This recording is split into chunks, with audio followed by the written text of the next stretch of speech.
ବାହାର ଜଳଖିଆ ଖାଇ ଖାଇ ଯଦି ବୋରିଂ ହେଇଗଲେଣି ତ ଘରେ ଏଇ ଡିଶ୍ଟା କରି ଖାଆନ୍ତୁ, ମଜା ଆସିଯିବ। ପ୍ରଥମେ ଗୋଟେ କଂସା ନେବେ, ତାପରେ ସୁଜି ନେବେ, ତାପରେ ଗୋଟେ ଛୋଟ ଗିନାଟେ ନେବେ। ସେଇ ଗିନାରେ 2 ଗିନା ମାପିକି ସୁଜି ନେବେ। ତାପରେ ସେଇ ଗିନାରେ କିଛି ଦହି ନେବେ ଫୁଲ୍ କରିକି, ଗୋଟେ ଗିନା।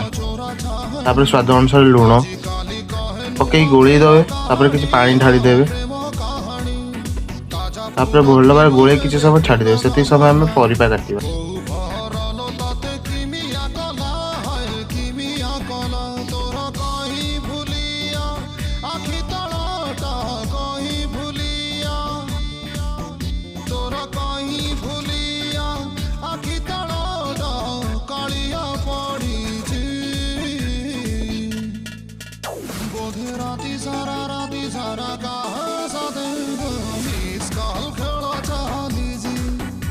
ସେହି ଆଣରେ ସାଙ୍ଗମାନେ କାଟିଥିବା ପିଆଜ, କ୍ୟାପ୍ସିକମ୍, ବିଲାତି, କଞ୍ଚା ଲଙ୍କା, ବନ୍ଧାକୋବି,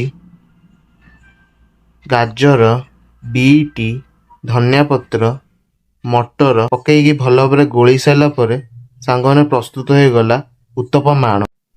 ପ୍ରଥମେ ଗ୍ୟାସ୍ ଲଗାଇ ତାୱା ରଖି ତେଲ ଢାଳିକି ଟିକେ ବୁଲେଇ ଦେଇକି ଗୋଳେଇଥିବା ଆଣକୁ ତାୱାରେ ଢାଳି ଗୋଲ ଗୋଲ ବୁଲେଇବା। ବୁଲେଇ ସାରିଲା ପରେ ତାକୁ ଘୋଳେଇ ଦେଇ ସିଝିବା ପାଇଁ ଛାଡ଼ିଦେବା। ତାପରେ ଓଲଟେଇ ଦେବା। ଓଲଟେଇ ସାରିଲା ପରେ ସାଙ୍ଗରେ ପ୍ରସ୍ତୁତ ହେଲା ଉତ୍ତପମ।